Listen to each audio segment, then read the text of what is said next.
Tahun 1965, ada sebuah kampung terpencil, tempat pembuangan mayat tak dikenal. Konon, ada seorang perempuan yang membuat perjanjian dengan warga kampung itu. Kampung itu akan menjadi makmur kalau warganya bersedia melakukan ritual penembalan janin. Tradisi yang agak aneh ya.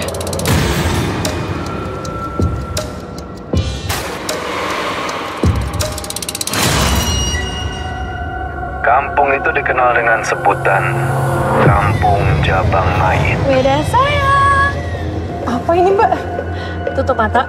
Kamu doa hal yang paling kamu pinginin sekarang. Apa yang membuat kamu kemari? Kenapa kamu mau menggugurkan janinmu?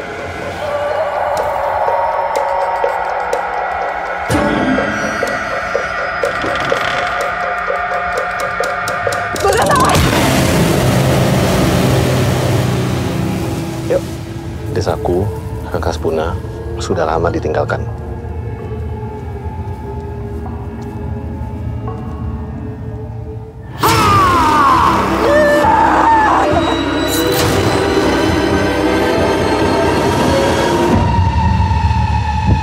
Karma itu kan gak akan datang bagi orang yang berkorban.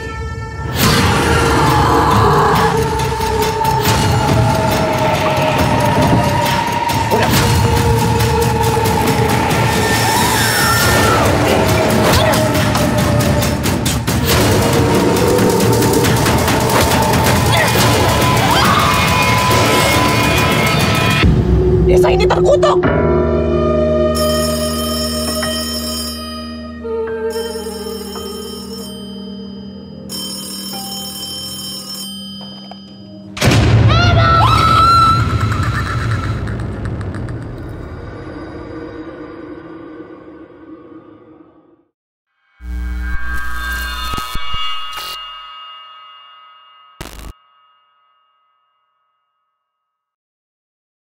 Pak Hadi, teman mengajar satu sekolah kamu, tadi datang ke rumah dan membawa kabar kurang baik. Kamu katanya kenal dekat sama muridnya Pak Hadi, namanya Rara Febriani. Dia hilang di bawah orang tuanya dari rumah neneknya. Sudah 4 hari hilang. Dan juga, Leweng Sasar ada yang ngebuka lagi.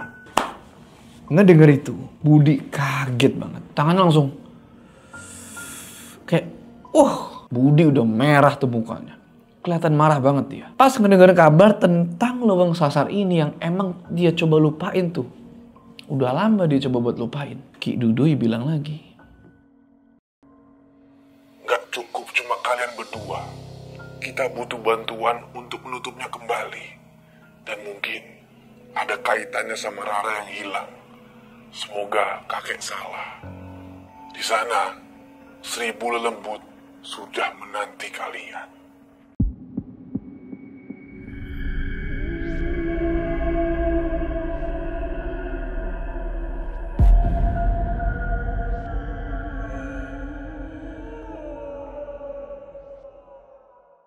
Kadang ada luka yang gak bisa sembuh. Bukan karena kita belum ikhlas, tapi karena luka itu sengaja dibuka lagi. Jalu Kertajasa atau yang kita kenal Budi, anak muda yang dulunya pengen hidup tenang, tapi malah jadi bagian dari warisan yang paling horor dari tanah kelahirannya. Dua orang tuanya Budi, Mak Warsi dan Mbah Amar, meninggal secara tragis. Dan bukan kebetulan.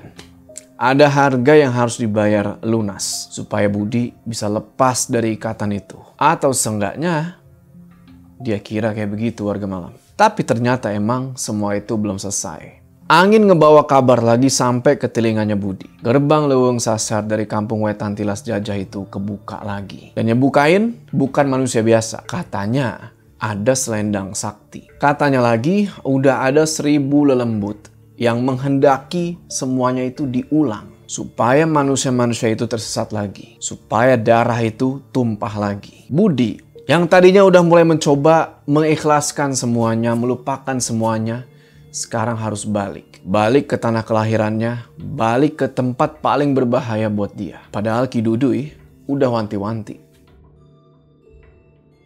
Untuk kali ini, tidak cukup cuma kalian berdua. Kita butuh bantuan. Dan di sisi lain, kabar buruk datang juga ke satu orang. Yaitu siapa lagi? Tidak lain dan tidak bukan Gama. Seorang guru sekolah dasar biasa. Hari itu Gama dapat kabar kalau salah satu muridnya, namanya Rara Febriani, hilang. Dan cara hilangnya itu bener-bener gak masuk akal sama sekali. Rara ini masih kecil gitu ya. Dia cantik, dia pendiam, dan dia pintar. Tapi hidupnya itu keras warga malam. Ditinggal kedua orang tuanya tanpa alasan. Akhirnya Rara ini tinggal bareng sama kerabat jauh. Dan yang paling mengerikan adalah dengan hilangnya Rara ini bisa jadi ada hubungannya sama Leuweung Sasar. Pertanyaan sekarang adalah apa mungkin dua kejadian ini, hilangnya Rara dan terbukanya Leuweung Sasar itu cuma kebetulan? Atau emang udah dirancang sama 1000 lelembut dari dulu? Dan siapakah sebenarnya yang akan membantu Budi dan Gama kali ini? Sebelum kita masuk ke cerita, Assalamualaikum warahmatullahi wabarakatuh. Welcome back to the series dimana kita akan bercerita Gama Budi lagi nih. Kali ini dalam judul Leuweung 1000 Lelembut. Yang dimana di dalam cerita ini, wah pokoknya bener-bener epic. Siapa lagi kalau bukan tulisan dari salah satu penulis favorit gua, Queer Typing. Dan dia sedang berkolaborasi sama salah satu penulis favorit gua, yaitu Dioseta. Kayak gimana serunya? Tonton video ini terus. Udah, kita nggak usah lama-lama lagi, udah siap? Mode horor aktif.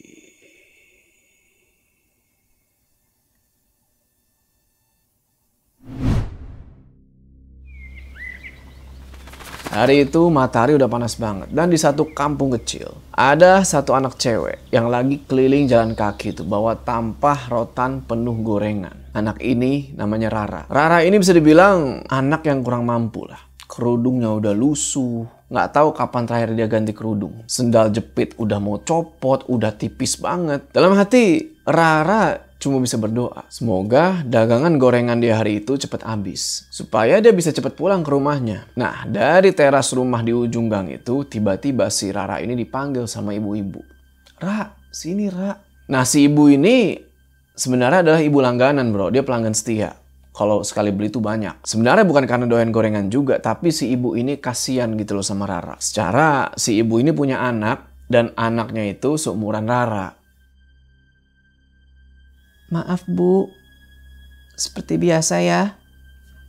Iya, 10.000 ya Ra, campur aja. Kenapa kamu gak ikut sama bapak ibu di kota? Katanya sekarang udah kaya. Bisa kamu pindah sekolah ke sana? Kamu jualan gini udah 2 tahun kan? Rara nggak tahu soal bapak sama ibu. Iya Bu, Rara udah 2 tahun jualan. Ya sekalian ngeringanin kerjaan Mang Jaka sama Nek Endah. Ngedenger penjelasan itu, si ibu ini cuma bisa senyum. Padahal dalam hatinya mah ngenes gitu ya bro. Karena si Rara ini anak yang pinter gitu ya, penurut, bahkan lebih dewasa daripada anak-anak sepantaran dia. Rara sempat diajak main tuh sama temen sekelasnya dia, tapi Rara tolak. Karena dia nggak ada waktu buat main bro. Ya, warga malam, dia itu mesti kerja lagi, mesti cari duit. Habis itu dia jalan lagi keliling kampung sambil ngelirik ke jam dinding rumah si ibu tadi. Dan ternyata udah lewat jam 2 siang. Singkat cerita, sekarang waktu udah nunjukin jam 4 sore. Gorengan sisa sedikit nih. Air minum pun hampir habis. Alhamdulillah nih bro, dagangan laku. Dompet tebel nih sama duit. Akhirnya Rara mutusin buat lanjut ke pasar. Mau nyamperin Mang Jaka. Nah, Mang Jaka ini adalah omnya gitulah yang biasa jualan di situ sampai malam. Nah di sini si Rara ngeliat ada yang aneh bro. Secara ada mobil mewah berhenti di depan lapaknya Mang Jaka. Padahal Mang Jaka di situ belum mulai jualan.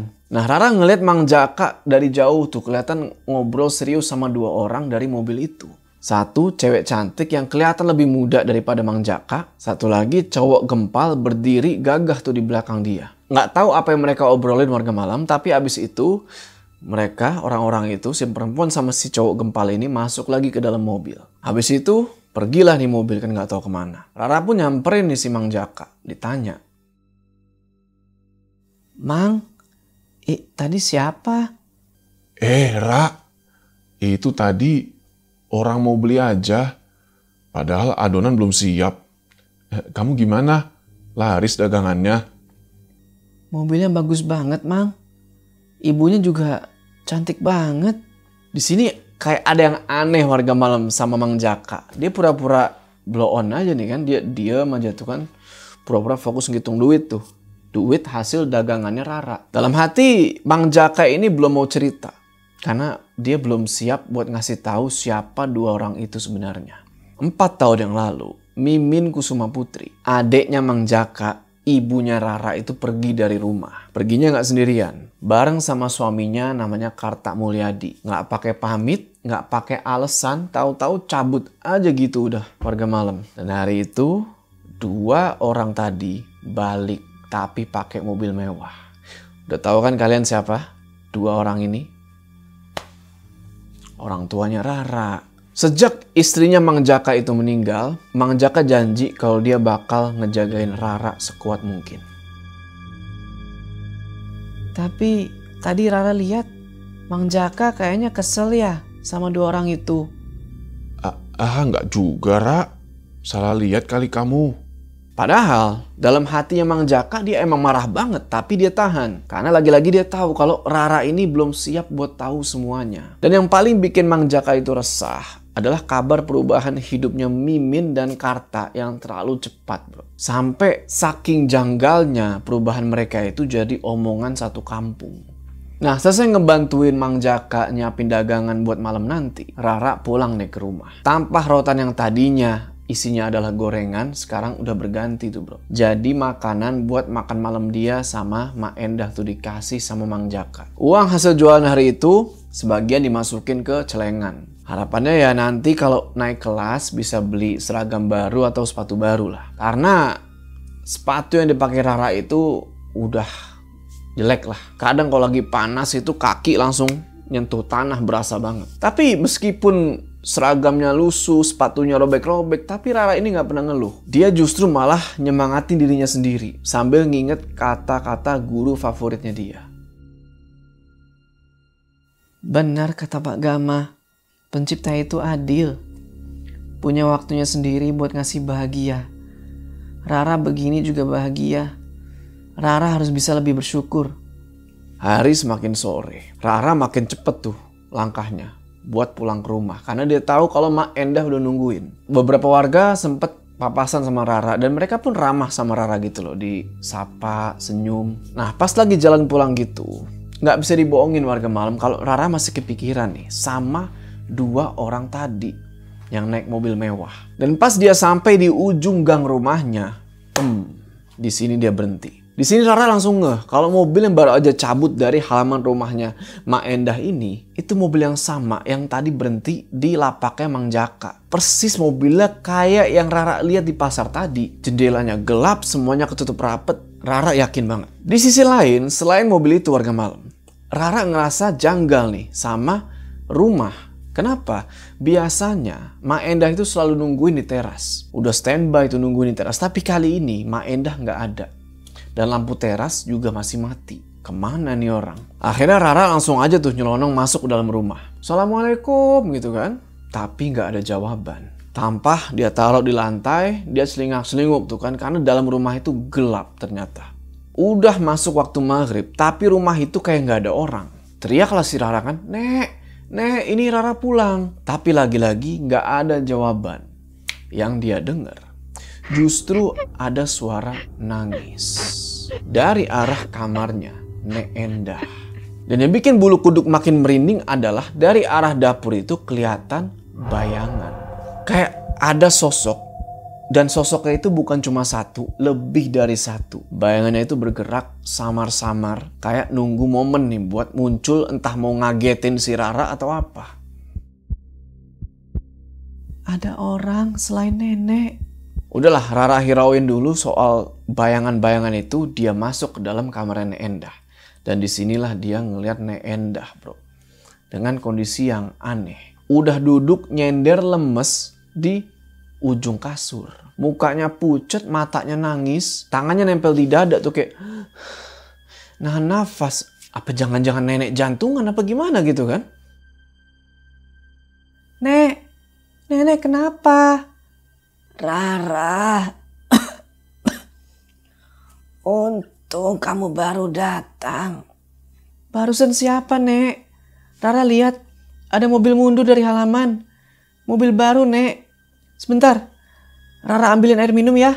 Nggak pakai lama, Rara langsung lari ke dapur. Dia nggak peduli lagi lah soal lampu rumah yang belum pada nyala semua. Dia mau ambilin neneknya ini air. Dan satu hal yang Rara paham, neneknya ini kelihatan nggak baik-baik aja. Ketika dia nyampe dapur, sosok bayangan yang tadi Rara lihat dari ujung matanya dia nggak ada. Bener-bener nggak ada siapa-siapa di dapur itu. Malah jendela dapur belum ditutup sama sekali. Angin dari luar dingin masuk ke dalam tuh. Rara ambil gelas tuh dari rak. Terus dia pelan-pelan tuangin air teko ke dalam gelas itu. Pas lagi nuangin air itu, lagi-lagi perasaan janggal itu muncul. Matanya mulai celingak-celinguk tuh. Pokoknya perasaan nggak enak. Sampai pandangannya dia nyangkut ke arah kiri. Ke arah pintu dapur. Nah di sini, di tengah gelapnya dapur, dia ngelihat sesuatu bro. Kayak ada gelap lain yang lebih pekat. Dan sosok gelap ini lagi berdiri di pintu dapur itu, diem, gak bergerak sedikit pun. Rara langsung ngambil kesimpulan di sini kalau itu bukan orang. Rara langsung balik badan, jalan cepet balik ke arah kamarnya Nek Endah. Dia gak berani ngeliat ke arah pintu dapur lagi. Sampai saking buru-burunya air tuh tumpah-tumpahan bro, tapi bodo amat lah. Di sini sebelum masuk ke kamarnya Nek Endah, Rara mutusin buat nyalain lampu-lampu dulu nih. Tak dinyalain tuh. Semua lampu dinyalain kecuali lampu dapur. Dan di batas antara dapur sama ruang tengah, bayangan tadi masih ada di sana. Malah sekarang makin jelas. Badannya tinggi, hitam, cuma berdiri aja di situ.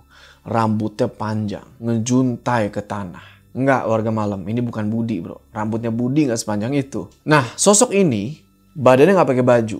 Cuma ada selendang panjang yang nutupin sebagian badannya. Rara bener-bener kaget dan takut ngeliat itu sampai brak, gelasnya jatuh ke lantai. Tumpah semua itu air. Di sini Rara udah gemeteran, mukanya udah pucet. Keringet dingin keluar semua. Sampai tiba-tiba. Rara, kamu lihat apa?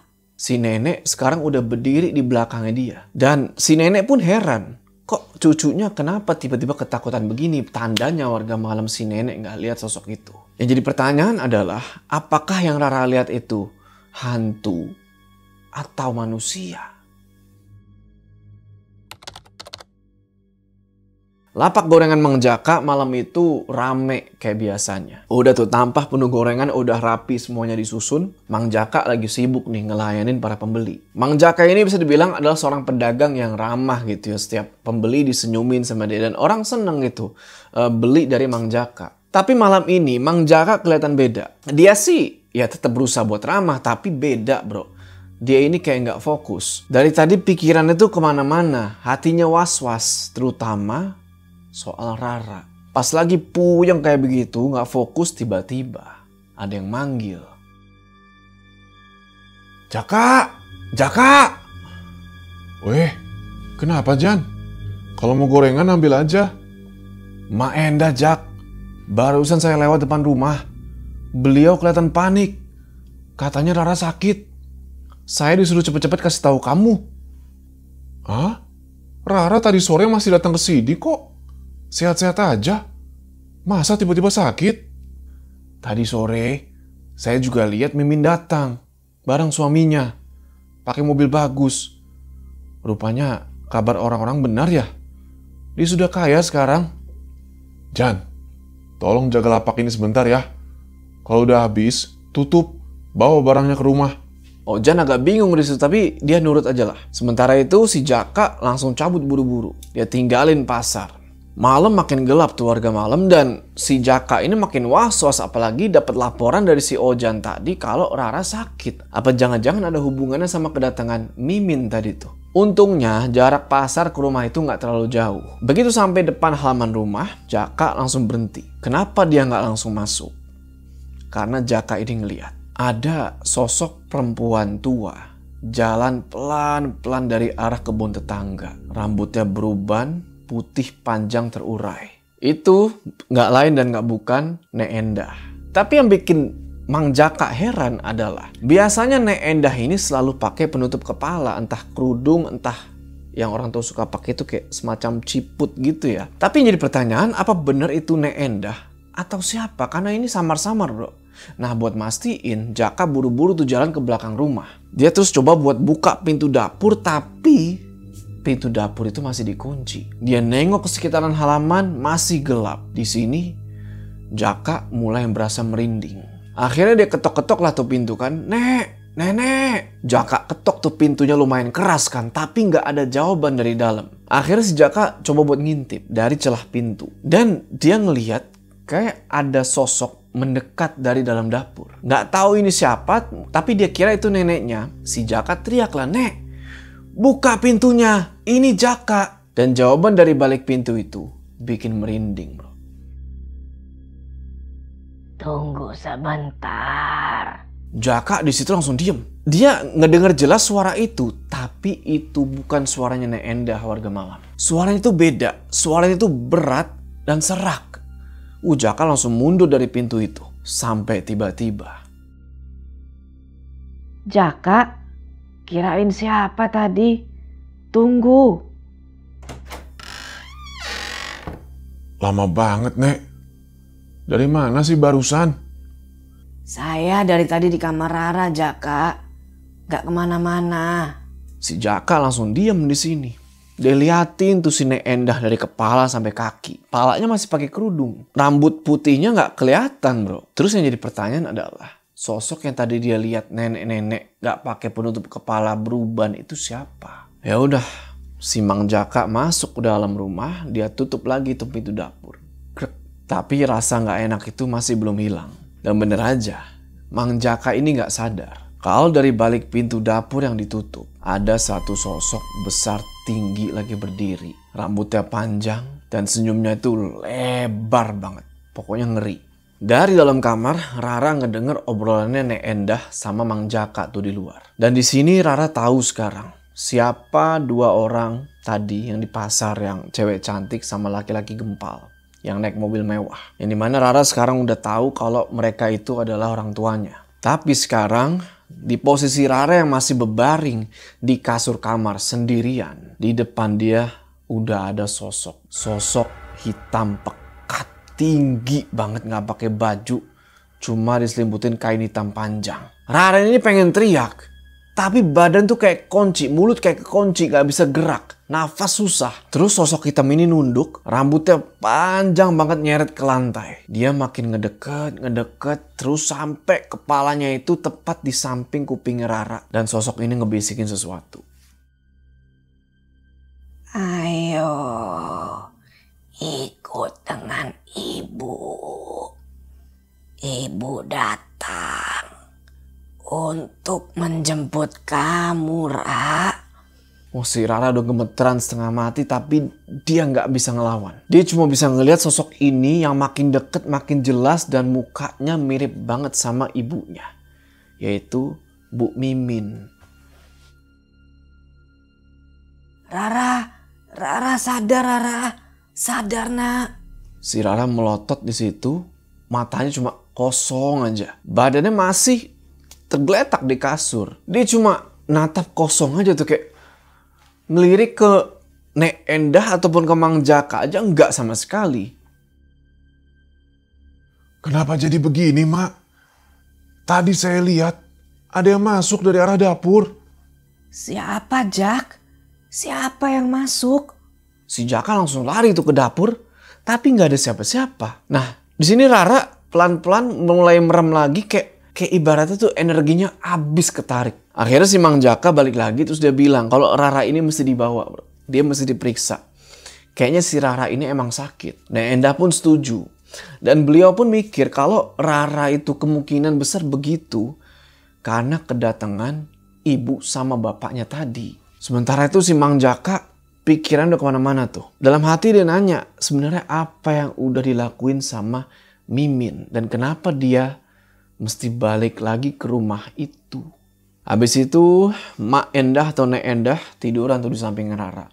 Dielus-elus tuh rambutnya si Rara. Nah pas lagi kayak gini, pikirannya si Mak Endah ini balik lagi tuh ke masa lalu. Sewaktu si Mimin dan si Karta ninggalin rumah gitu aja. Nggak ada pamit, nggak ada alasan apapun. Dan malam itu dia mikir, jangan-jangan dua orang itu emang beneran melakukan pesugihan. Leweng mana yang mereka datangi ya? Jangan sampai Rara kena imbasnya. Mak, saya nggak ke pasar dulu ya. Saya istirahat aja di rumah. Tunggu Ojan anterin barang-barang. Lagian ini juga udah malam. Si Mang Jaka ngomong begitu sambil berdiri di pintu kamar. Pintu yang cuma ditutupin pakai kain doang tuh bro. Bukan pakai pintu yang gini ya, tapi pakai kain. Makanya Rara bisa denger percakapan yang ada di luar tadi. Mang Jaka ngelihat si Mak Endah sama Rara sekarang udah sama-sama tidur. Dan ngelihat mereka berdua, Mang Jaka berusaha buat positive thinking. Mungkin Rara cuma kecapean. Besok mendingan dia jangan dulu keliling kampung deh. Lagi pula liburnya tinggal 4 hari lagi. Setelah itu harus masuk sekolah lagi. Waktu itu udah jam 11 malam. Si Mang Jaka di luar tuh kan sambil nyalain rokok lintingan dia. Nggak tahu kenapa malam itu si Mang Jaka ini berasa lebih ngantuk daripada biasanya. Nggak tahu ya, mungkin karena capek atau apa nih warga malam.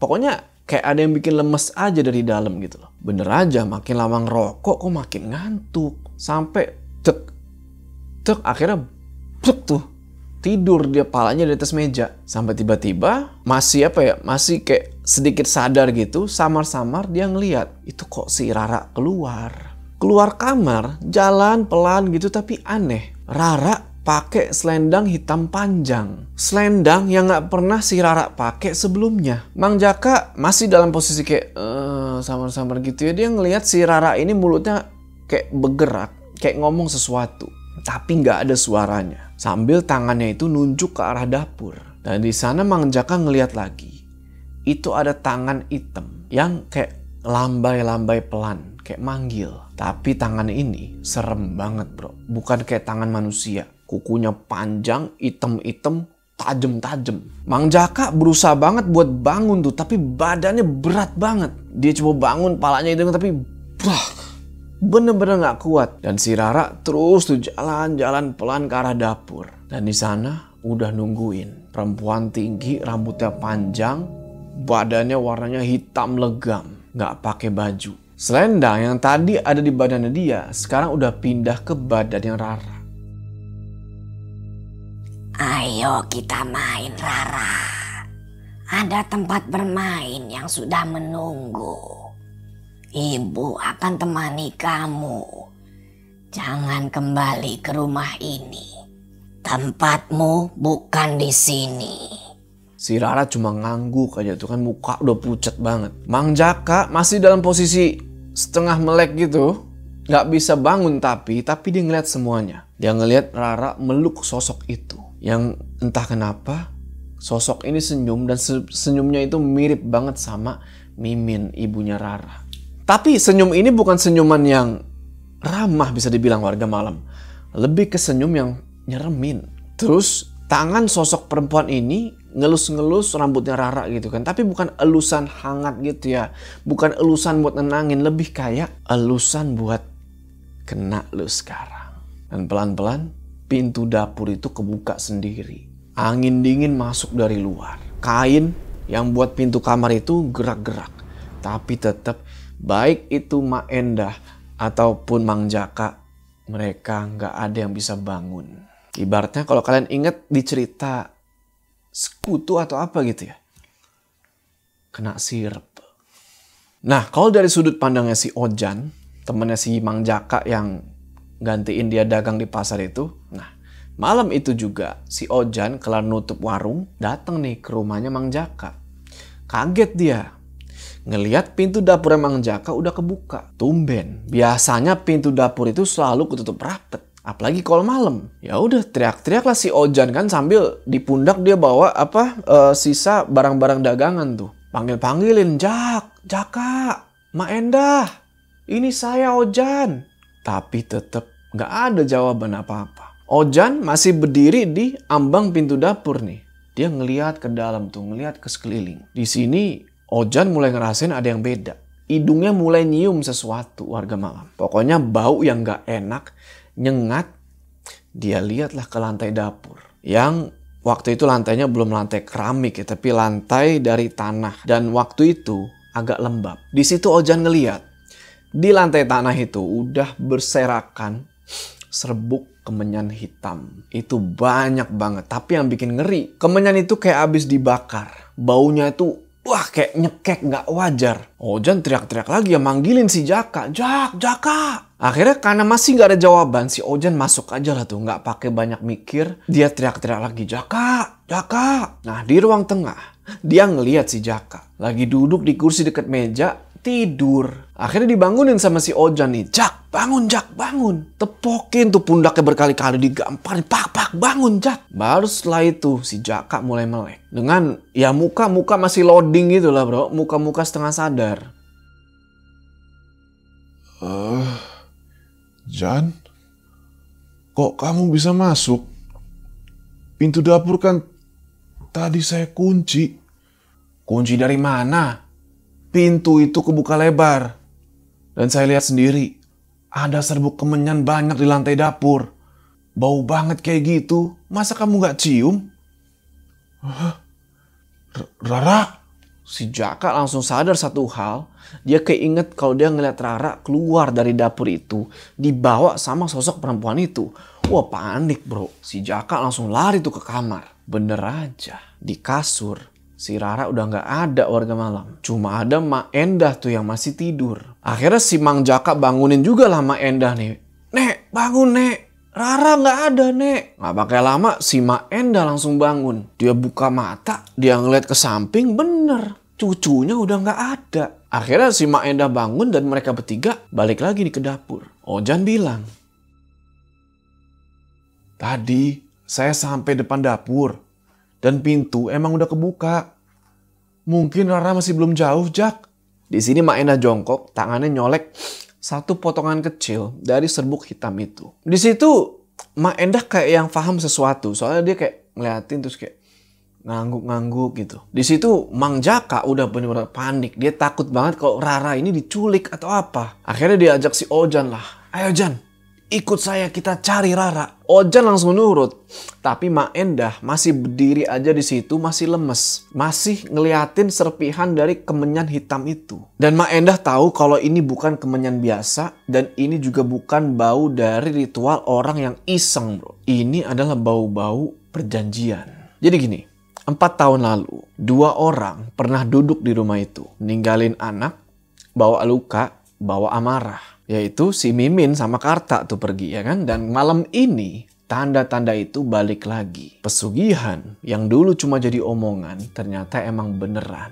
Di tempat yang lain, jauh dari rumahnya Jaka. Waktu itu suasana lagi gerimis, udara dingin di tengah-tengah kegelapan malam. Satu mobil jeep tua kelihatan lagi pergi tuh ninggalin kampung. Ngelewatin tugu beton yang catnya udah pada luntur. Tugu yang bertuliskan Kampung Wetan Tilas Jajah. Kampung yang kalau kalian ingat di cerita Leuweung Sasar, kalau belum tonton lagi, di mana kampung ini punya hutan belantara yang angker atau wingit, yang udah puluhan tahun bro. Ya, penonton baru di sini gue jelasin. Leuweung Sasar yang ada di Kampung Wetan Tilas Jajah ini udah puluhan tahun gak ada yang berani masuk ke situ. Dan gerimis malam itu, warga Kampung Wetan Tilas Jajah tahu kalau ini bukan gerimis biasa, ini bukan hujan biasa, ini pertanda. Dan orang yang mereka khawatirin, si juru kunci yang udah lama pergi, yang belum balik-balik lagi, entah gimana nasibnya, apakah masih hidup atau udah mati, nggak jelas nasib Mbah Amar. Sudahlah Min, jangan terlalu dipikirkan. Kita harusnya bersyukur. Syarat terakhir sudah kita jalani. Cukup Karta. Konsentrasi aja nyetirnya. Apa ini benar permintaan terakhirnya Karta? Yang kita tabur di rumah Mak Endah tadi malam pasti tumbuh hasilnya. Lihat, gerimis ini pertanda baik Min. Persembahan kita akan segera diterima. Ingat, rasa sakit yang kita bawa sepadan dengan langkah ini. Mbah Sugik akan menjaga kita. Tenang. Udah tahu kan siapa yang ada di dalam jeep ini? Yes, Mimin dan Karta. Dan di jok belakang jeep itu duduk satu orang perempuan. Gak banyak gerak, tapi matanya kebuka, ngeliat tajem, dan senyumnya itu ngeri. Lalu dari arah Leuweung Sasar, 1000 lelembut udah bangun. Persembahan dimulai malam itu. Singkat cerita, udah 4 hari 4 malam Rara belum juga ketemu. Kabar hilangnya Rara udah nyebar tuh kemana-mana. Dari kampung ke kampung, dari pos ronda sampai ke tempat si Jaka dagang.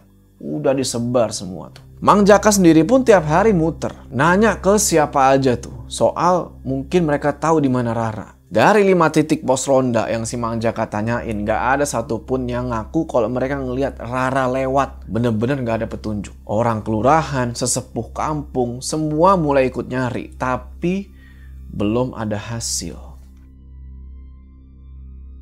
Jaka, sudah kamu ingatkan kan si Ojan? Jangan sampai dia ngomong soal kejadian malam itu. Sudah, Mak. Ojan bisa saya percaya. Dia bukan orang yang gampang cerita ke orang lain. Sore itu, Mang Jaka lagi di dapur. Lagi nyiapin adonan gorengan. Rencananya malam itu dia nggak ikut jualan. Ojan yang gantiin. Karena Jaka mau lanjut nyariin Rara bareng tuh sama para warga. Mak nggak ada firasat atau petunjuk apa? Ini udah hari keempat, Rara belum ditemuin. Saya juga harus mengabari wali kelasnya. Siapa tahu mereka bisa bantu. Saya ingat Rara dekat sekali dengan Pak Hadi dan Pak Gama. Mak Endah nggak langsung jawab, bro. Semenjak hari pertama si Rara hilang, Mak Endah ini puyeng bukan main. Pikirannya muter terus di dalam lemari tuanya dia. Sengaja dia simpen serbuk kemenyan hitam yang dia temuin di dapur itu harga malam. Dan sebenarnya Mang Jaka ini nggak tahu kalau 4 tahun yang lalu itu pernah ada percakapan serius antara Mak Endah dan Mimin. Berikan kabar dulu saja, Jaka. Ingat, semangat Rara menimba ilmu itu besar sekali. Saya yakin ini bukan sekedar anak hilang biasa. Saya akan temui Mimin dan Karta malam ini juga. Sejak mereka datang ke rumah ini, malam itu juga Rara menghilang. Nggak mungkin kalau mereka nggak tahu apa-apa, Mak. Walaupun Rara itu darah daging mereka. Mak Endah sengaja di situ nggak jawab lagi karena dia capek adu mulut sama Jaka. Akhirnya Mak Endah cabut nih. Dia nerima tamu-tamu tuh yang pada dateng, yang mau ngejenguk lah, ngeliat keadaan, yang pada simpati. Tapi di antara warga-warga yang datang itu ada juga yang ngomongin soal hal-hal gaib lah, soal-soal kepercayaan, soal-soal tumbal. Nah, singkat cerita si Mang Jaka selesai tuh bikin adonan gorengan. Tapi ya dia belum juga tenang nih. Udah 5 batang lintingan tuh dihabisin. Buat enangin diri tapi nggak tenang-tenang juga. Habis itu dia ambil HP tuh yang dari tadi dicas sama dia ambil. Rencananya dia ini mau nelpon satu orang, yaitu Pak Hadi. Pak Hadi ini gurunya Rara. Akhirnya ya udah ditelepon nih sama dia. Assalamualaikum, Pak Hadi. Ini saya, walinya Rara, murid Bapak di sekolah. Waalaikumsalam, Pak Jaka. Alhamdulillah saya masih ingat. Gimana kabar Rara? Sejak libur semester, masih sibuk bantu jualan ya? Hebat sekali anak itu. Ada kabar buruk, Pak. Halo? Gimana, Pak? Maksudnya kabar buruk gimana? Kalau besok Rara tidak masuk sekolah, berarti memang belum ditemukan, Pak. Sudah 4 hari ini dia hilang dari rumah. Astagfirullah. Apa sudah dicari kemana-mana, Pak Jaka? Baru si Jaka mau jawab warga malam. Tiba-tiba dia ngeliat di ujung halaman itu ada anak perempuan. Berdiri, badannya kecil gitu ya. Anak kecil, wajahnya pucat. Tapi dia senyum dan tangannya melambai-lambai. Mang Jaka melotot lihatnya kan. Karena anak ini mirip banget sama Rara. Cuma nggak tahu apakah itu beneran Rara atau bukan. Nggak pakai pikir panjang, Mang Jaka buang tuh HP-nya kan. Dia lari ke arah anak kecil yang mirip Rara itu. Tapi pas dideketin sama si Jaka, si anak ini tiba-tiba nangis, bro. Kenceng banget nangisnya. Wah, Wow. Jaka makin deketin dan makin jelas kalau itu emang Rara. Mukanya, bajunya, bahkan selendang yang si Mang Jaka lihat sambil tidur-tidur gitu kan. Dia ngeliat pakai selendangnya. Tapi begitu si Mang Jaka merem dan dia melek lagi, si sosok Rara ini hilang. Gak ada anak kecil di situ. Gak ada Rara. Yang ada cuma 1 ekor anak ayam. Berdiri diam di deket kakinya Jaka. Jaka nengok ke bawah ngeliatin anak ayam itu. Kayak lagi mikir. Tapi pas dia mulai ngangkat kepala lagi kayak gini. Di depan dia ada bayangan. Bayangan hitam. Lagi-lagi sosok ini tinggi. Rambutnya panjang banget ngejuntai sampai tanah. Dan dia lihat bayangannya ada di depan dia. Artinya sosoknya ada di belakang. Kena cahaya matahari sore itu. Tapi pas Mang Jaka nengok, gak ada siapa-siapa. Singkat cerita, 2 hari udah lewat tuh sejak Jaka ngabarin Pak Hadi soal hilangnya Rara. Dan sekarang Pak Hadi lagi bawa motor, dia ngebut tuh nyalip mobil sana sini. Panik lah pokoknya ngedenger kabar ini. Tujuan dia cuma satu, yaitu pergi ke rumahnya Gama. Teman sesama guru, tapi juga Gama ini adalah orang yang dia percaya. Yang peka soal hal-hal yang gak masuk nalar kayak begini. Di kantong jaketnya, Pak Hadi nyimpen kertas-kertas kecil yang isinya itu catatan. 2 hari ini, tiap siang Pak Hadi udah bolak-balik tuh ke rumahnya Mang Jaka. Nyatet-nyatetin apapun yang diceritain sama Mang Jaka. Dan ngedenger cerita-cerita itu, gak tahu kenapa bikin Pak Hadi bener-bener was-was bro. Begitu sampai di rumahnya Gama, Pak Hadi langsung parkirin motor. Dia ngelihat mobilnya Gama udah keparkir di situ. Gerbangnya udah kebuka lebar. Ada 2 orang yang nunggu di halaman tuh. Masuk aja Pak, bawa motornya ke dalam. Gama cuma berdiri aja tuh lagi santai. Dan di sebelahnya dia ada sosok laki-laki berambut gondrong. Mukanya udah kencang banget, tatapannya tajam.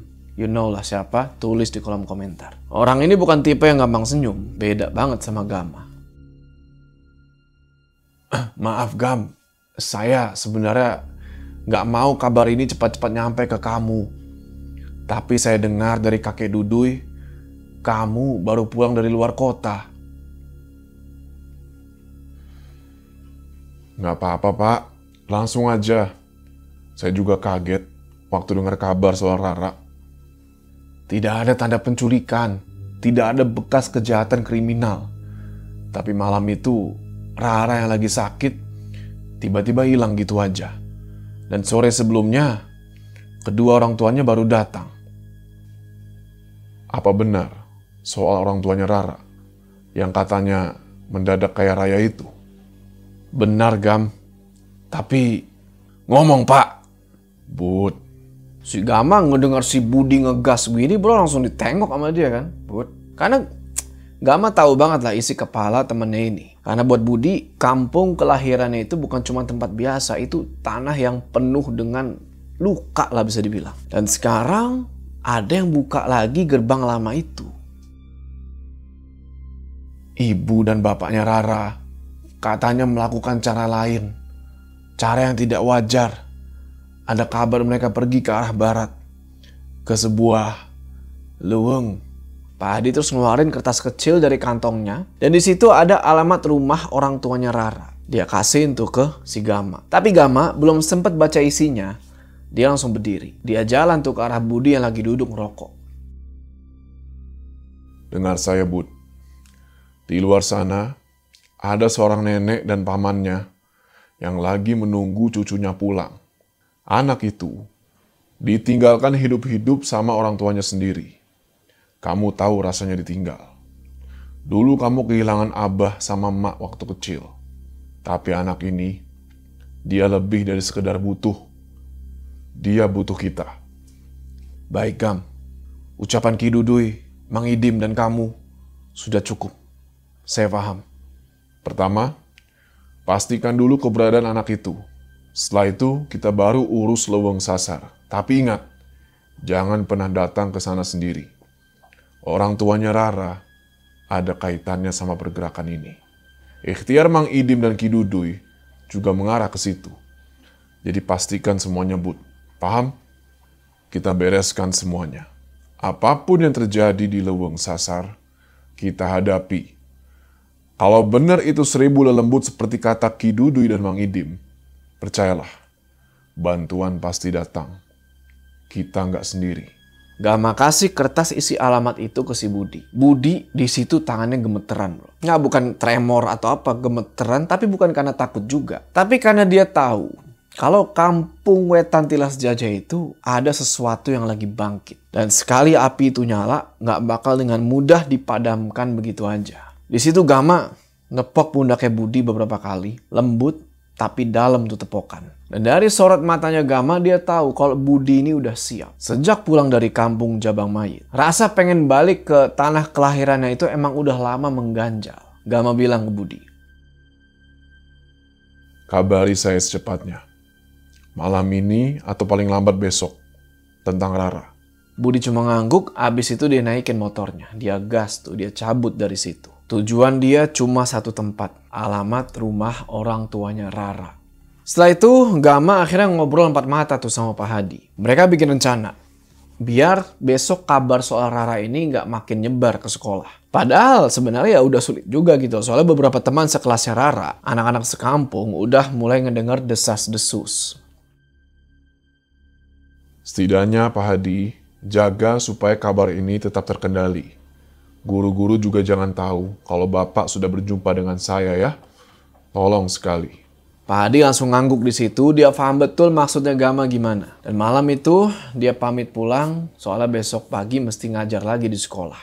Di kota, setelah 2 kali nanya ke warga, akhirnya Budi sampai juga. Dia berhenti agak jauh tuh, di seberang jalan. Rumahnya besar ternyata. Dan gerbang besinya tuh tinggi banget bro. Nggak mungkin maling mau loncat buset pakai galah baru bisa.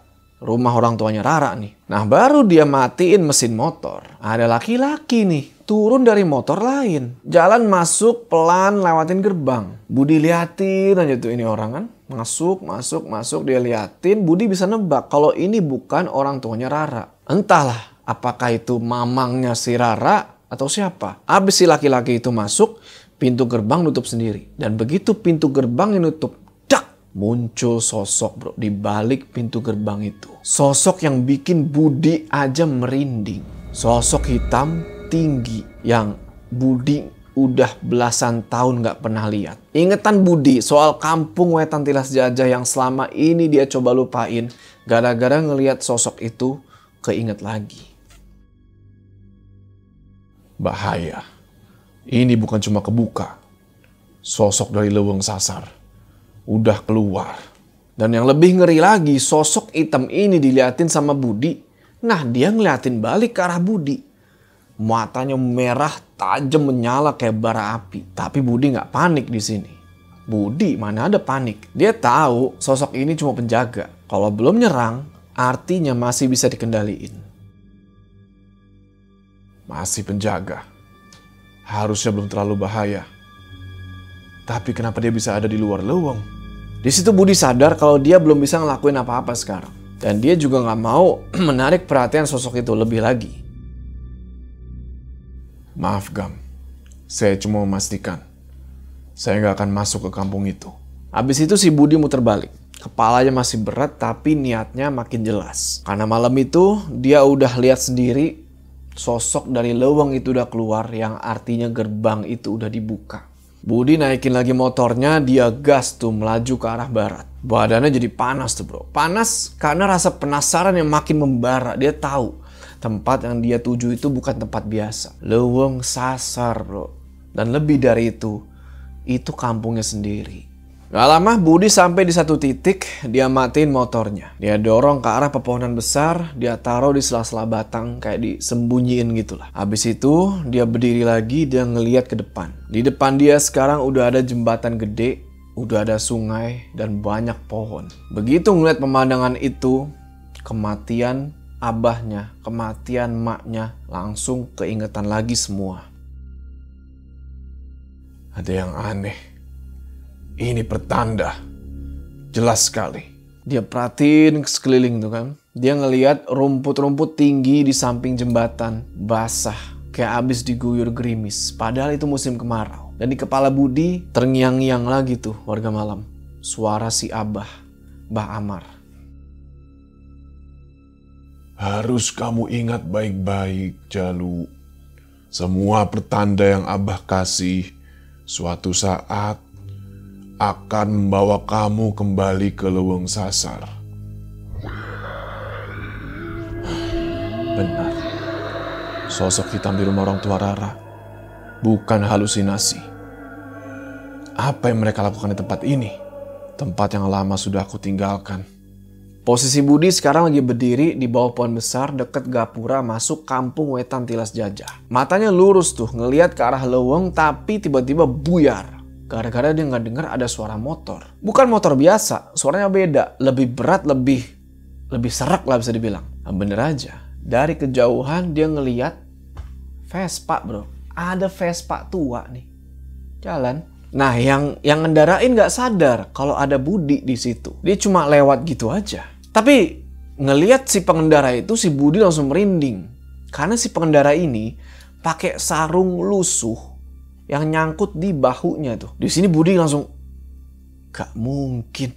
Kalau kalian ingat di kampung Jabang Mayit, itu adalah orang yang sama. Laki-laki yang dia pernah lihat di depan materialnya Arya. Waktu itu lagi ngobrol-ngobrol sama Gama, inget gak? Dan ngelihat orang ini, si Vespa tua pakai sarung ini, Gama sama Budi tahu kalau orang ini bukan orang biasa. Tapi belum selesai rasa penasaran sama orang ini, tiba-tiba langit berubah. Burung-burung hitam itu berterbangan. Wah, rame banget. Dan di sini si pengendara Vespa tadi langsung berhenti. Dan dia juga nengok ke atas tuh, ngelihat ke arah burung-burung yang kayak pergi dari dalam Leuweung, dari dalam hutan itu. Mereka berdua ini kayak paham kalau ini bukan pemandangan biasa, ini adalah pertanda. Akhirnya terjadi. Burung-burung hitam misterius itu terbang tinggi. Pertanda bakal datang malapetaka yang jauh lebih besar daripada sebelumnya.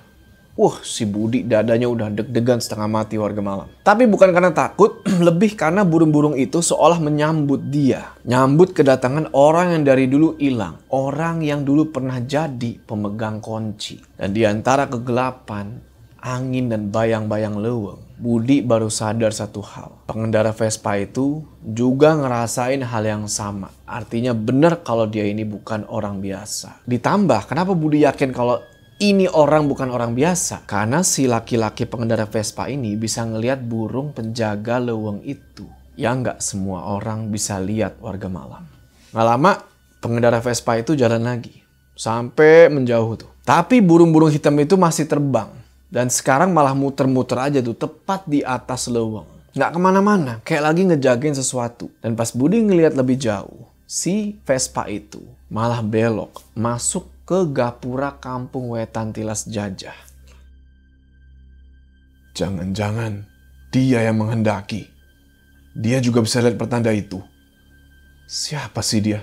Budi ngeliat semuanya dengan jelas dari balik pohon. Sosok pakai sarung lusuh itu masuk duluan ke kampung Wetan Tilas Jajah. Dan itu ngebuat Budi waspada. Kalau dia ada hubungannya sama hilangnya Rara, kalau dia bagian dari pembuka Leuweung Sasar, saya sendiri yang akan menghabisi dia.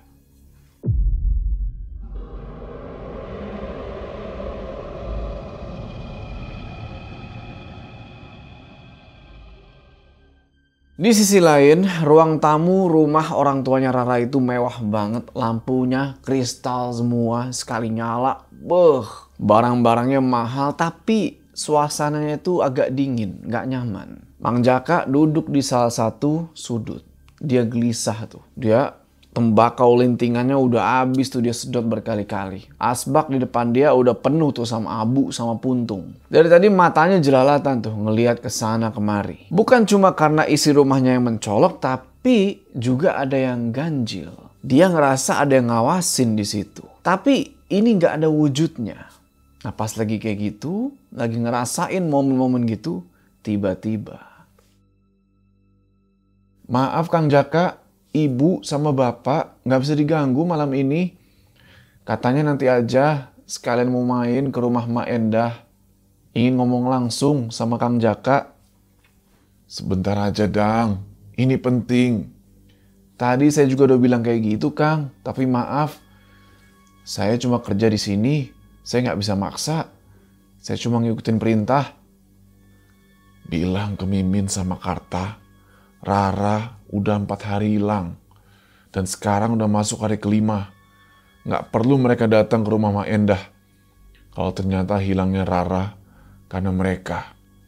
Saya bisa lebih gila daripada Mimin dan Karta. Baik, Kang. Nanti saya sampaikan ke Bapak dan Ibu. Wah, si Dadang tahu-tahu gemeteran tuh bro. Tapi bukan karena bisikan Dadang yang tadi ya. Karena si Dadang ini ngelihat ada sosok hitam berdiri di dekat pintu. Badannya bulu semua, dia cuma berdiri aja tuh diem. Tapi itu jelas kelihatan dan Dadang ngelihat yang kayak begitu buat yang pertama kalinya. Pas Jaka jalan ke arah pintu depan, sosok itu hilang. Sosok itu sebenarnya nggak tertarik sama Jaka, dia lebih tertarik ke atas, ke lantai 2 warga malam. Di sana udah ada darah dan binatang yang dijadiin persembahan. Malam ini mereka manggil tuannya lagi. Budak itu bakal balik ke Leuweung Sasar.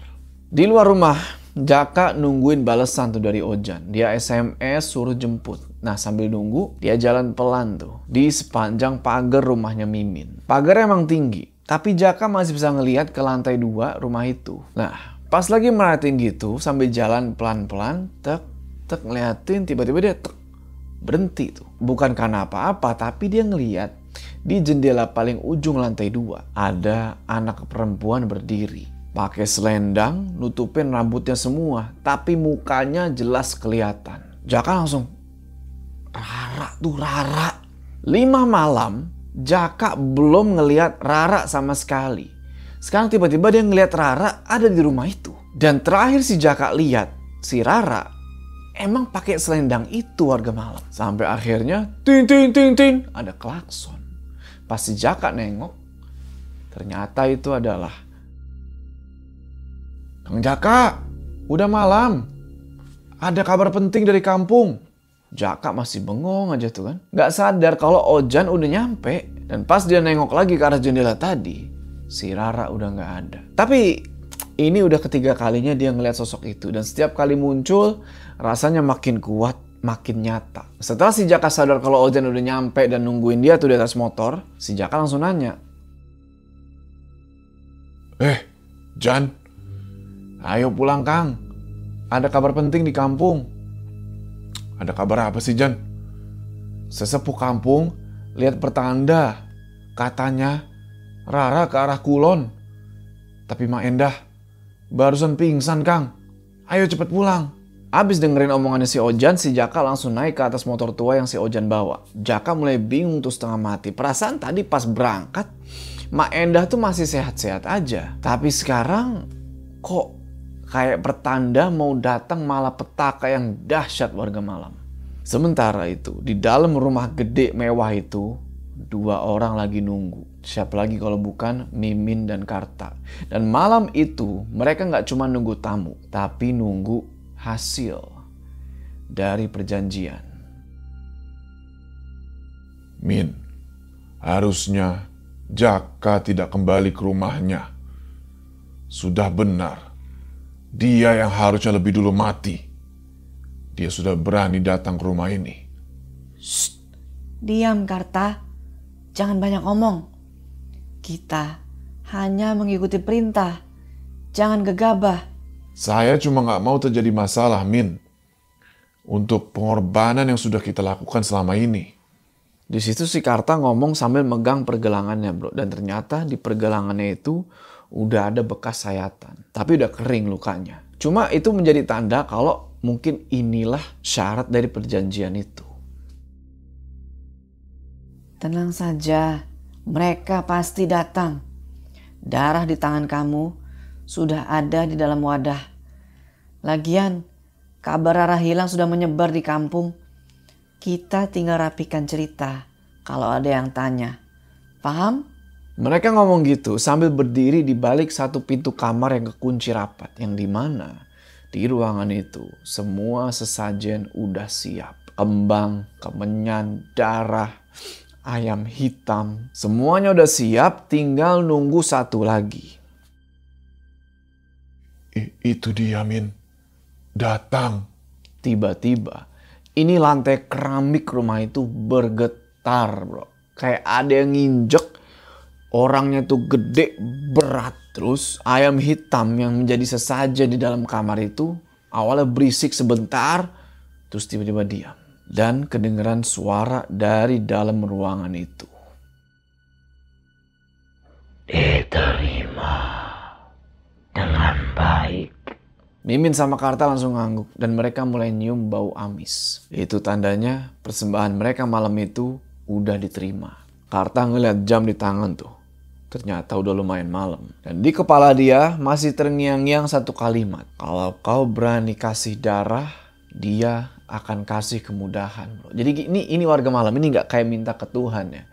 Tuhan gak butuh darah kita. Kita tinggal doa, dikasih. Tapi yang namanya perjanjian sama setan kayak si Mimin dan Karta ini, mereka berdua harus ngasih darah bro. Itulah kenapa tadi pergelangannya si Karta itu disayat.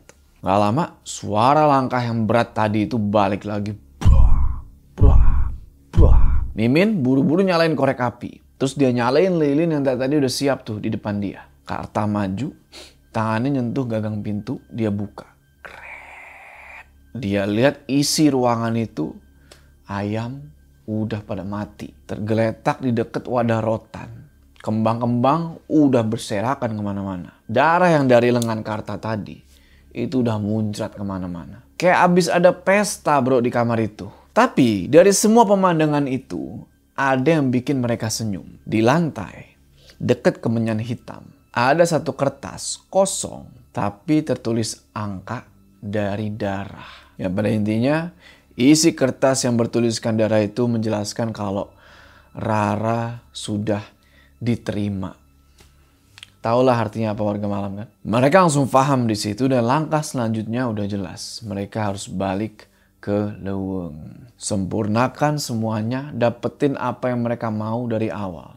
Kemudahan, kekayaan, bahkan lebih.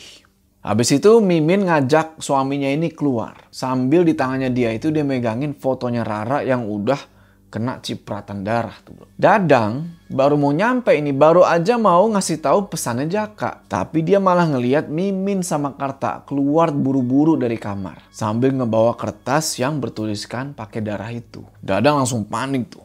Dia turun tangga buru-buru. Dia rencananya mau ngasih tahu Kang Jaka soal apa yang dia lihat. Kecurigaan si Dadang makin kuat warga malam. Dari awal dia ngerasa ada yang aneh. Dan sekarang semuanya udah kelihatan jelas. Ibu sama bapak kandung Rara emang sengaja ngebiarin anaknya itu hilang.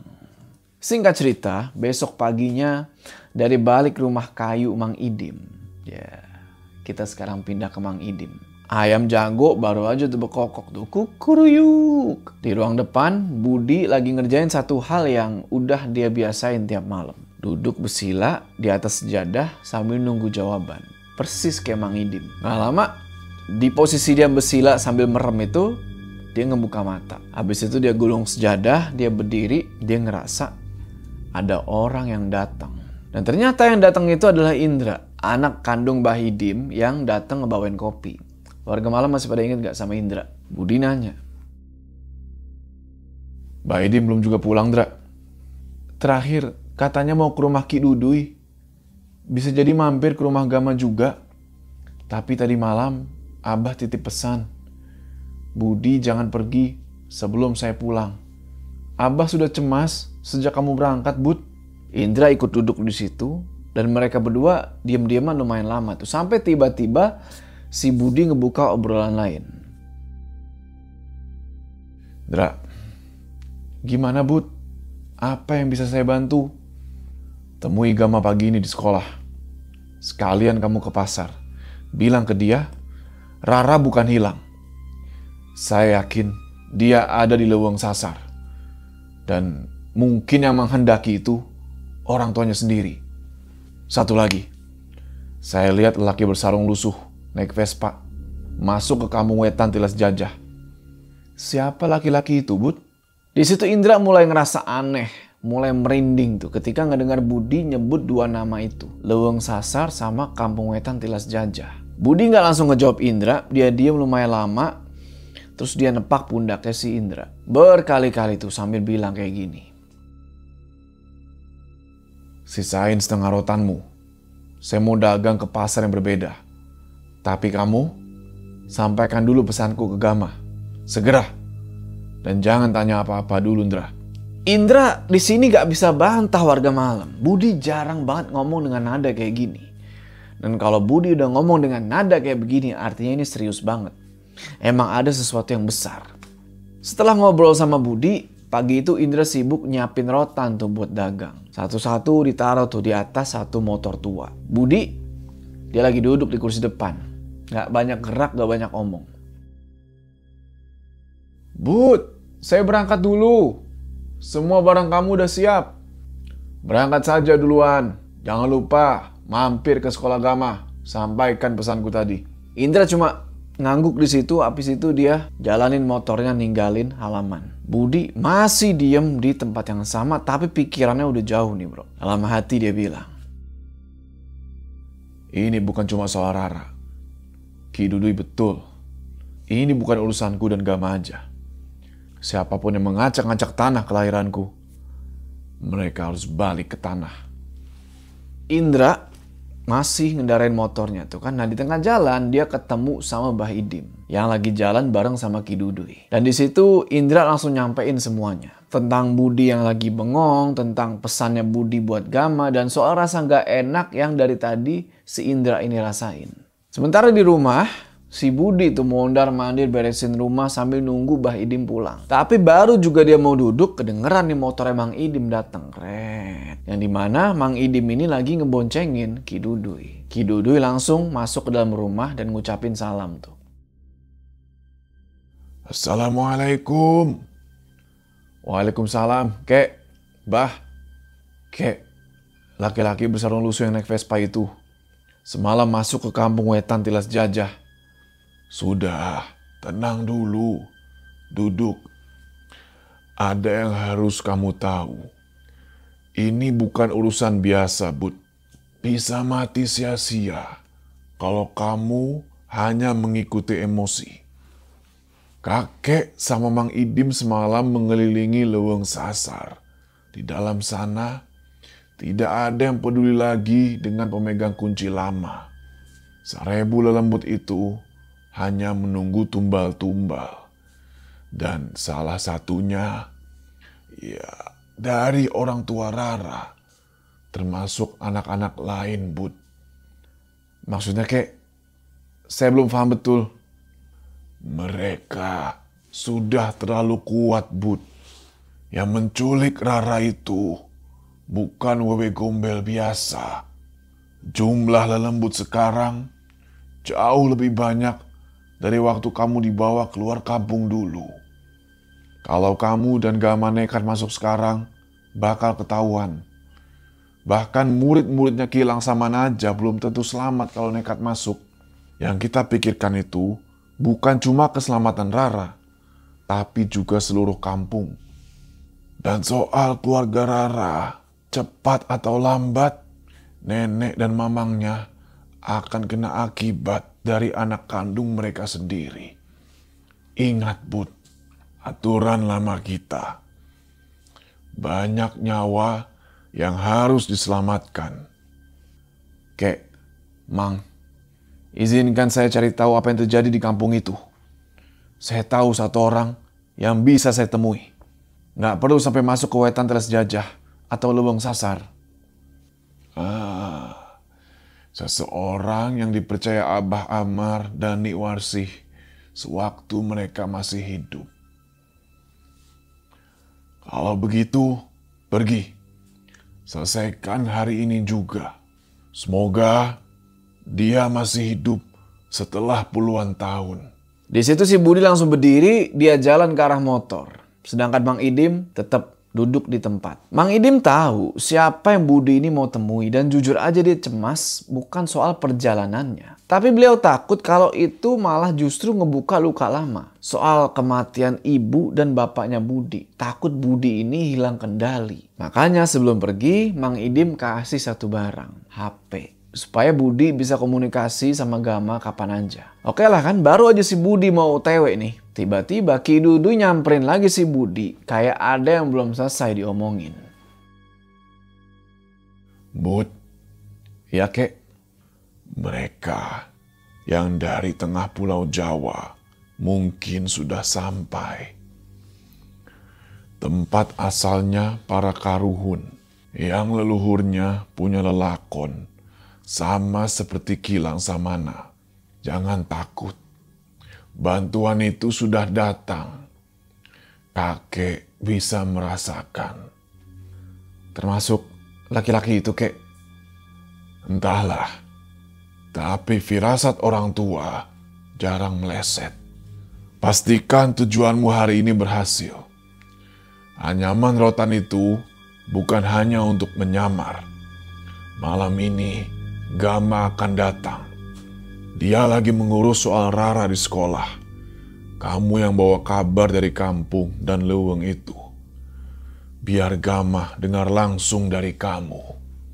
Singkat cerita, hari itu matahari makin naik, jalanan kota mulai panas dan mulai rame. Tapi Budi tetep tuh, wah ngebut pakai motor tua bro. Mau tuba motor tua bangka. Rambut tuh sampai ketiup angin brutal gitu lah. Tapi dia bodo amat. Terus dia tuh bawa motor. Tujuannya jelas. Menuju ke salah satu pasar tradisional di salah satu kecamatan dekat kampung Wetan Tilas Jajah. Di sana dia nyari seseorang, orang lama, bekas kepercayaan Abah Amar sewaktu masih hidup. Ada yang masih ingat kah? Ada diceritakan jiwa nih bro. Seharusnya Mang Karni masih hidup. Mudah-mudahan dia masih dagang anyaman rotan. Ada rasa penasaran yang numpuk. Nggak cuma soal Mang Karni, tapi juga soal kampung kelahirannya Budi yang belakangan ini makin banyak tanda-tanda aneh. Di kepalanya si Budi masih terus kepikiran sama laki-laki pakai sarung lusuh itu. Dan dia juga ngeliat pertanda semalam kalau burung-burung yang jelas-jelas itu bukan burung biasa. Mereka keluar dari dalam leuweung kayak nyari sesuatu atau seseorang. Kalau sampai yang saya takutkan beneran terjadi, jangan salahkan saya kalau harus turun tangan langsung. Singkat cerita, 2 jam perjalanan ke arah barat akhirnya sampai juga. Budi sengaja ngambil jalur lain supaya nggak deket-deket jembatan yang nembus ke leuweung Sasar. Begitu sampai pasar, ternyata suasananya udah agak lengang. Waktu juga makin siang, Budi ngeliat ke sana kemari, nengok ke sana ke sini buat nyari area tempat para pedagang rotan biasanya jualan. Baru ya Kang datang ke tempat ini. Tuh, belah situ Kang, biar nyatu sama yang lainnya. Parkir motornya juga enak, lega. Yang dagang kayak gini, ada lagi nggak di pasar ini Kang? Kayaknya ada Kang. Coba aja ke sana dulu. Nggak bakal kenapa-napa Kang. Lupa namanya, tapi biasanya sih ada yang ngejual anyaman kayak gini.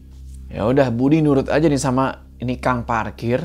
Dia parkirin motor ditaruh di deket lapak para pedagang. Udah tuh, habis itu dia matanya muter ke sana kemari nyari mana ini yang namanya Mang Karni. Tapi sepanjang matanya ngeliat, dia kagak nemu nih si Mang Karni. Akhirnya dia duduk tuh, istirahat sebentar di bawah pohon gede deket motor, dia nyalain rokok sambil mikir. Apa jangan-jangan Mang Karni udah meninggal?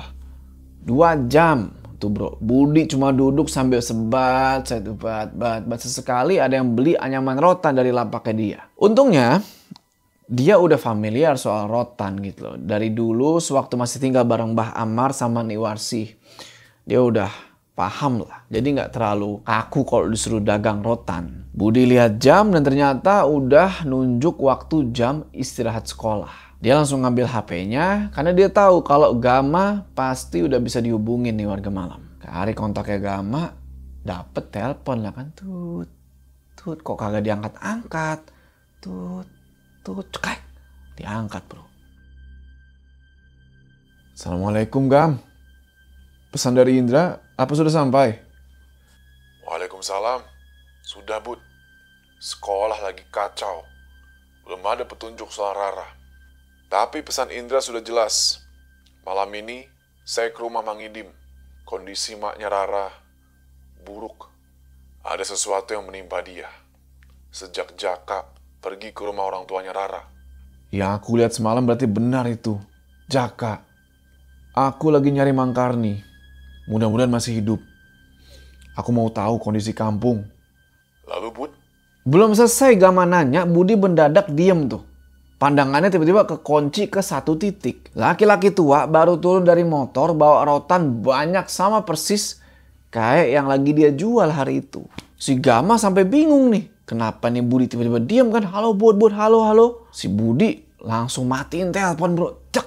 Dia nggak jawab apa-apa tuh si Gama. Fokusnya sekarang cuma satu, yaitu nyamperin itu laki-laki tua berambut putih yang baru turun dari motor. Tapi beberapa kali si laki-laki tua ini juga nengok ke arah Budi. Mungkin kayak curiga gitu. Ini siapa ini? Budi cuma nunduk aja di situ kan. Dia dalam hati bilang, bener. Si Mangkarni masih hidup. Gak sia-sia gue kesini. Tapi meskipun jaraknya gak jauh antara Budi sama Mangkarni, Budi gak langsung nyamperin di sini. Soalnya udah terlalu lama sejak terakhir mereka ketemu. Dan dia belum tahu bro, Mangkarni ini ada di pihak siapa. Aku harus tetap hati-hati. Jangan-jangan Mangkarni juga salah satu dari mereka yang membuka lubang sasar. Nah, pas lagi mikir kayak gitu, lagi ngeliatin aja tuh si orang tua, tiba-tiba tak. Ini ada satu orang laki-laki duduk di sebelah Budi cepet banget.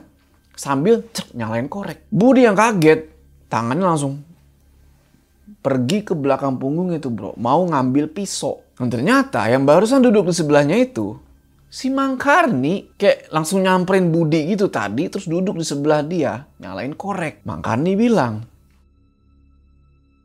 benar ternyata ucapan Idim. Jalu yang sekarang Amang lihat bukan Jalu puluhan tahun lalu yang masih berlindung di ketiak Niwarsih. Suaranya berat gitu ya. Suara-suara khas orang tua gimana sih. Tapi yang bikin Budi langsung nahan nafas. Langsung adalah nama itu warga malam. Ini orang gak ada ragu-ragunya nyebut nama ibunya Budi. Gak pakai pikir panjang. Tangannya Budi udah gerak sendiri tuh. Ngambil pisau yang ada di pinggangnya. Dia ambil pisau, dia tempelin ke perutnya Mangkarni. Gerakannya itu cepet banget, nggak ada yang lihat bro. Dan Budi ngelakuin itu semua, nggak pakai nengok ke orang yang lagi duduk di sampingnya. Jadi kayak, Mangkarni kaget banget di situ. Dia udah mulai ngerasain kalau ujung pisau yang tajam itu udah ngenain ujung perutnya nih. Kaget dia. Jalu, apa-apaan ini? Panggil saya Budi. Jangan sebut nama ibu saya. Kalau kamu nggak mau pisau ini semakin dalam. Baik, Budi, baik. Jangan seperti ini. Idim sudah lebih dulu menemui Amang kemarin. Memberitahu kamu akan datang juga. Ternyata benar. Maaf, tadi Amang menyebut nama ibu kamu. Si Mangkarni bener-bener gak nyangka kalau Jalu bro yang dulu cuma anak ingusan. Sekarang udah jadi serem banget, rambut gondrong. Jago main pisau. Nggak denger jawabannya Mangkarni, Budi langsung tarik lagi pisaunya. Dia masukin tuh ke pinggangnya lagi. Dia tarik nafas dalam-dalam, terus dia peluk Mangkarni. Mang, sudah Bud, sudah. Cepat kamu kembali ke kampung Wetan Tilas Jajah. Apa yang terjadi di sana, Mang? Ceritakan sekarang. Saya nggak punya banyak waktu. Saya akan selesaikan ini semua. Idim belum cerita apa-apa ke kamu, Bud.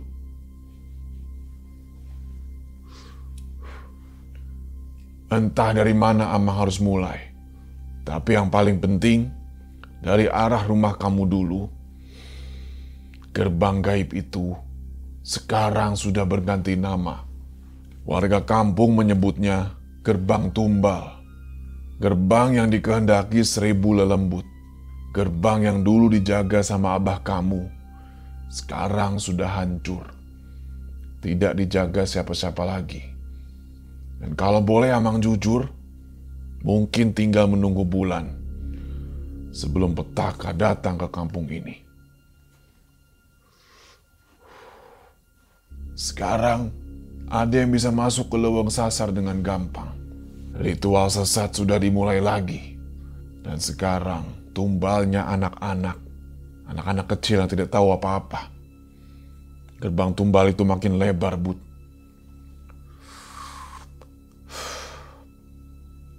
Amang tahu siapa dalang di balik gerbang itu? Semenjak 4 atau 2 tahun terakhir, setiap matahari tenggelam dari barat, Amang dengar suara-suara dari dalam leweng. Teriakan, tangisan, sering sekali. Dan itu membuat warga kampung sekarang takut keluar rumah habis maghrib. Kalau kayak begini terus, cepat atau lambat, wujudnya akan muncul. Dan kalau itu terjadi, Bud, Amang gak yakin kamu siap. Mang, saya tanya sekarang. Siapa dalangnya? Amang tinggal jawab. Perempuan tanpa busana pernah masuk ke sana dan keluar lewat gerbang tumbal. Badannya besar. Orang tua dulu bilang itu wewe gombel. Mereka menculik anak-anak. Bentuknya tidak bisa dijelaskan. Tapi kalau saya sebut namanya sekarang, apa kamu bisa jamin saya bakal tetap hidup? Amang tidak percaya. Bagaimana abah dan mak saya berkorban buat leweng itu. Termasuk saya. Mang Karni cuma ngangguk pelan. Dia tahu dan dia juga udah denger banyak soal perubahan budi dari Mang Indim. Mbah Sugik, orang itu sangat sakti. Pengikutnya banyak. Warga kampung takut ketemu dia. Masalahnya bukan cuma soal Mbah Sugik, Bud. Warga kampung sekarang malah menyalahkan orang tua kamu. Dan kamu juga. Katanya kamu lari dari tanggung jawab. Katanya kamu pergi meninggalkan leweng. Kamu meninggalkan tugas juru kunci. Jadi, kalau kamu beneran mau balik, temui Amang dulu. Jangan langsung masuk kampung. Kalau tidak, kamu bisa mati sia-sia. Budi cuma ngangguk aja tuh sambil ngeliatin ke Mang Karni. Tapi sekarang dia ada respect buat Mang Karni. Secara puluhan tahun gak ketemu dan sekarang di tengah-tengah pasar. Dia dengar semua kenyataan pahit itu langsung dari sumbernya. Mukanya Budi, wah memerah tuh bro. Bukan karena panas, tapi karena dia udah mulai emosi. Sugik, sakti apa orang itu? Mungkin dalam tubuhnya udah gak ada darah lagi. Di sisi lain, sore itu di halaman rumahnya Gama, si Gama ini lagi manasin motor, bro. Di dekatnya si Gama ada Dewi, istrinya dia yang lagi ngebantuin dia pakai jaket. Nah, di sini si Dewi nanya soal Rara. Apa benar yang kamu katakan tadi, Gam? Soal Rara di sekolah bisa terkendali. Beberapa pelanggan toko bangunan juga sudah mulai dengar kabar hilangnya Rara. Doakan saja, Wi. Sebelum maghrib, aku mau ke rumahnya Rara. Tadi pagi, Pak Hadi sudah berangkat duluan. Pulangnya aku ke rumah Mang Idim dulu ya. Di situ Gama masukin gelang gengge ke dalam kantong, terus sama satu botol kecil isi wewangian yang waktu itu dikasih Ki Duduy. Juga dia bawa di situ. Dewi nggak nambah ngomong apa-apa lagi, dia nganterin Gama tuh sampai halaman depan. Nah, pas sampai di halaman depan, Gama ngeliat Budi tuh di luar gerbang. Di situ sebenarnya Gama juga bingung. Karena Budi sama Gama ini janjiannya itu ketemu di tempatnya Budi. Itu Budi, Gam. Apa kalian udah janjian? Kenapa nggak masuk dulu? Iya, sudah, Wi. Ya udah aku berangkat dulu ya. Semoga nggak pulang kemalaman. Nanti aku kabari. Ayo Bud, naik. Cepat. Kenapa kamu ke rumah? Bukannya malam ini aku yang mau ke tempat kamu, Bud. Ki Duduy yang suruh. Katanya ada hal penting. Sesuatu yang aku sendiri belum ngerti. Dan aku juga udah ketemu Mang Karni. Dia jelasin banyak soal kampung Wetan Tilas Jajah. Dan Leweng Sasar. Hah? Kamu ketemu Mang Karni? Orang kepercayaannya Mbak Amar? Ya. Dan Sugik. Itu nama orang sakti yang disebut Karni. Dan ada wewe gombel. Badannya besar. Mereka sudah lama muncul di sana. Aku yakin, Gam. Orang tua Rara, bahkan Rara sendiri, sekarang ada di dalam leweng itu. Tapi kata Ki Duduy, kita berdua aja gak cukup buat nyelesain ini. Di situ Gama gak jawab karena tiba-tiba dia ngerasa, gelang genggenya panas bro. Dan baru aja si Gama mau ngebales omongannya Budi, tiba-tiba HP-nya dia bunyi. Diambil, dilihat. Siapa yang nelpon? Dan ternyata yang nelpon adalah Pak Hadi. Langsung aja Gama angkat. Assalamualaikum Pak. Pak Gama, ini saya Pak Hadi. Ini Mak Endah, neneknya Rara. Dari semalam belum sadar. Cepat kesini Pak. Banyak hal aneh. Saya nggak bisa lama-lama. Tunggu Pak, sebentar lagi saya sampai. Nanti Bapak boleh pulang. Saya gantian jaga. Bapak jangan panik. Sesekali matanya melotot Pak. Suaranya mengerang, kayak orang kesakitan. Tadi malah sempat senyum. Tapi senyumnya serem Pak. Baik, saya segera ke sana. Bapak tenang aja. Bapak boleh pulang sekarang. Di situ si Gama langsung tutup teleponnya. Dan jujur aja, Gama tangannya gemeteran di sini bro. Ngedenger apa yang Pak Hadi bilang di telepon itu. Kondisi di rumahnya Rara udah bener-bener kacau. Gelang gengge di kantong itu udah panas banget, kayak hampir ngebakar kulit. Nggak pakai banyak bakbi bu, Gama sama Budi harus OTW ke sana sekarang juga. Budi cuma ngangguk aja di situ, nggak banyak komentar. Dalam hati dia yakin kalau firasat Ki Duduy sama Mang Idim itu udah bener banget. Rencananya setelah dari rumahnya Rara, barulah mereka pindah atau pergi ke kampung Wetan Tilas Jajah. Singkat cerita, mereka udah hampir sampai nih di rumahnya Mak Endah sama Kang Jaka. Bahkan sempat papasan sama Pak Hadi itu di jalan bro. Nah Pak Hadi ini bawa motor, ketemu begini, ngebut kayak orang ketakutan. Sampailah Gama sama Budi di rumahnya Mak Endah. Halaman depannya becek tuh. Banyak jejak kaki sisa warga tadi yang pada datang ngelihat keadaannya Mak Endah. Pas banget Gama sama Budi sampai itu ketika azan maghrib baru aja berkumandang. Di depan rumah, si Mang Jaka udah ngeliat Gama sama Budi dari jauh tuh. Gak pakai lama, si Gama langsung ngedeketin Mang Jaka.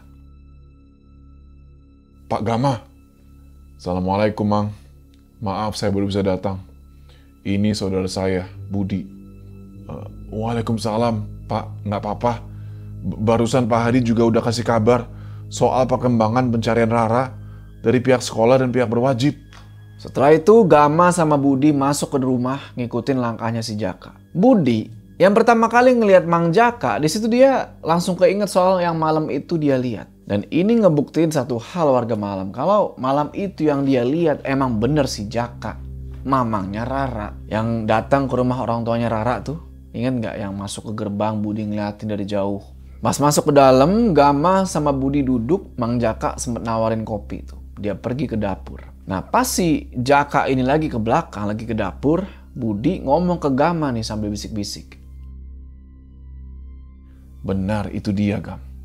Yang aku lihat malam itu di rumah orang tuanya Rara. Dan setelah itu, aku ketemu laki-laki bersarung lusuh naik Vespa di jembatan. Dia bisa lihat pertanda Gam. Sama kayak aku. Aku udah dengar dari pesan kamu yang dikirim lewat Indra. Cepat atau lambat, kita pasti tahu siapa dia. Aku juga penasaran, Bud. Kekuatan yang ada di dalam dirinya itu bukan main. Tapi semua ini kayak nggak sengaja banget ya. Ketemu kita di saat yang pas. Pas Budi lagi ngedengerin si Gama ini ngomong. Di situ matanya ngelihat ke depan pintu dan ternyata Meong Hideng, kucing hitam itu baru aja nyampe. Jalan pelan sambil terpincang-pincang dia masuk. Gam, Meong Hideng datang. Harusnya ini pertanda. Gam, itu. Di sini Gama langsung berdiri. Matanya ngelihat jelas ada satu bayangan hitam besar dari salah satu kamar di rumahnya Mang Jaka. Bayangan itu bergerak. Tirai yang dipakai sebagai pintu itu goyang-goyang sendiri. Budi udah gak sabar tuh pengen bergerak. Tapi Gama coba tenangin. Tak dulu Bud, sabar. Gak lama kedengeran suara nafas bro. Nafas yang berat dan kasar. Kayak... Gak lama Mang Jaka dateng nih sambil bawa tampah isinya kopi. Dan tiba-tiba dia langkahnya berhenti. Badannya gemeteran, matanya melotot. Kopi yang dia bawa jatuh tuh. Wah! Di sini Mang Jaka berdiri kaku, ngeliat ke satu titik. Matanya nggak bisa lepas dari arah kamar. Pergi kalian.